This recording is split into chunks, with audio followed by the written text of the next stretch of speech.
अजंता की गुफाएं मानवीय इतिहास में शिल्पकला और चित्रकला के सबसे शानदार उदाहरण हैं। देश के आर्थिक राजधानी मुंबई से करीब 450 किलोमीटर दूर अजंता की गुफाओं को बड़े बड़े पहाड़ों और चट्टानों को काटकर तैयार किया गया था, जो आकार में एक घोड़े की नाल की तरह। सह्याद्री पर्वतमाला में बने ये गुफाएं औरंगाबाद के पास भगोरा नदी के पास स्थित हैं। यहीं से कुछ दूरी पर अजंता नाम का एक गांव बसा हुआ है और इसी के आधार पर अजंता की गुफाओं का नामकरण किया गया था। इसमें कुल 29 गुफाएं हैं। यहाँ की दीवारों और छतों पर भगवान बुद्ध से जुड़ी विभिन्न घटनाओं को बखूबी दिखाया गया है। यहाँ 2 तरह की गुफाएं हैं, विहार और चैत्यगृह।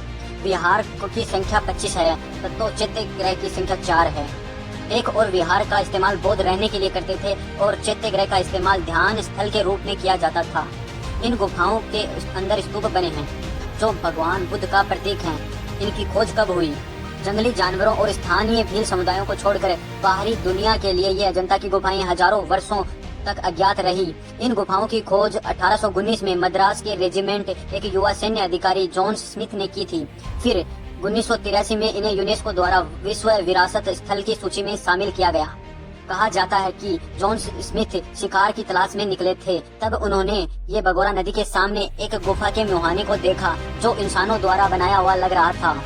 इसके बाद वहाँ की टीम के साथ वह गुफा में गए। वहाँ पे उन्होंने शानदार नक्काशी देखी, उनके सामने ध्यान लगाते और बुद्ध की प्रतिमा भी देखी। उन्होंने अपने नाम को बुद्ध शुक्र की मूर्ति पर उकेरा।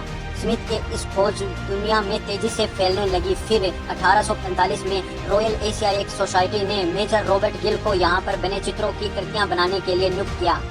लेकिन रॉबर्ट गिल के लिए यह काम करना आसान नहीं था, क्योंकि यहाँ भीषण गर्मी और वन्य जीवों का खतरा होने के साथ साथ भील आदिवासियों का भी खतरा था। भील आदिवासी काफी उग्र थे और उन पर न तो कभी किसी भारतीय शासक ने हमला करने की हिम्मत दिखाई और न ही आधुनिक हथियारों से लैस अंग्रेजी सेना ने। रस्सियों और सीढ़ियों के माध्यम से रॉबर्ट गुफा के अंदर गए और वहाँ शानदार वास्तुकला और मूर्तिकला को देखकर हैरान रह गए। यहाँ बुद्ध की हजारों छवियां थी जो आज दुनिया में करोड़ों लोगों को एक सोच के लिए प्रेरित कर रहे हैं। ग्रीक कलाओं से समानता। यहाँ बुद्ध की छवियों के अलावा कई जानवरों, आभूषणों, पहनावों को भी दर्शाया गया है। इनमें ग्रीक कलाओं की तरह समानता नजर आ रही थी, जो महज संयोग नहीं कहा जा सकता है। ये इस बात की ओर इशारा करता है कि भारतीय यूनानी संस्कृति का विस्तार करीब 400 ईसा पूर्व से सिकंदर महान के दौरान हो गया था। फिर हेलेनिस्टिक काल में ये अफगानिस्तान, भारत के व्यापारिक मार्गों के अलावा चीन और जापान तक तेजी से फैला।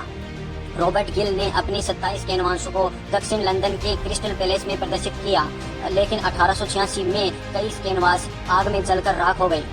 इसी बीच 1848 में रॉयल एशियाटिक सोसाइटी द्वारा गठित रॉयल के टेम्पल कमीशन में 1861 में भारतीय पुरातत्व सर्वेक्षण की नींव रखी और कुछ निडर विशेषज्ञ जिस मुहिम में शामिल हो गए। कई पेंटिंग दीवार टूटने से बर्बाद हो गई, कुछ को उन्होंने बचा लिया था। इसके बाद 1872 में बॉम्बे स्कूलर आर्ट के प्रिंसिपल जॉन ग्रिफिथ्स को नई प्रतिकृतियां बनाने की जिम्मेदारी दी गई। उन्होंने अपने छात्रों के साथ मिलकर 300 चित्रों को बनाया था। इसके बाद लेडी हेरिंगम ने कलकत्ता स्कूल ऑफ आर्ट की मदद से 1909 में अजंता की गुफाओं की ओर प्रतिकृतियां बनाना शुरू की। इसके बाद हैदराबाद के इतिहासकार गुलाम यास्तानी ने 1930 से 1955 के बीच अजंता की गुफाओं का व्यापक अध्ययन किया। अब फोटोग्राफिक सर्वे के माध्यम से 4 भागों में दुनिया के सामने रखा था। यास्तानी के योगदान के लिए उन्हें भारत सरकार द्वारा पद्म भूषण से सम्मानित किया गया था। वहीं बीते 2 दशकों के बाद भारतीय पुरातत्व सर्वेक्षण ने नई तकनीकों का इस्तेमाल किया था। हजारों साल पूर्व कलाकारों द्वारा इन चित्रों को बनाने की तकनीकों का खुलासा किया गया था। बताया जाता है कि इन छवियों को बनाने के लिए अफगानिस्तान में मिलने वाले लेटीज लजुली नामक कीमती पत्थर का इस्तेमाल किया गया था। नीले रंग के इस पत्थर को प्राचीन इतिहास में नवरत्न का दर्जा हासिल है।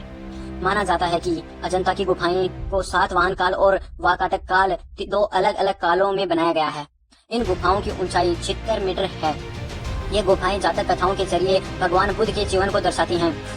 इन गुफाओं को प्रमुख वाकाटक राजा हरिसेन के संरक्षण में बौद्ध भिक्षुओं द्वारा बनाया गया था। इतना ही नहीं, यह चंद्रगुप्त द्वितीय के शासनकाल के दौरान भारत को आए चीन बौद्ध यात्री फाहियान और सम्राट हर्षवर्धन के में आए हवेंग सांग की जानकारी भी मिलती है। अजंता की गुफाओं में एक भाग में बौद्ध धर्म का हीनयान का झलक मिलता है तथा दूसरे भाग में महायान के संप्रदाय की मिलती है। ज्यादातर गुफाओं में ध्यान लगाने के लिए कैमरों के आकार अलग अलग हैं, जिससे साफ ये प्रदर्शित होता है कि ये ध्यान के आधार पर ही बनाए गए होंगे।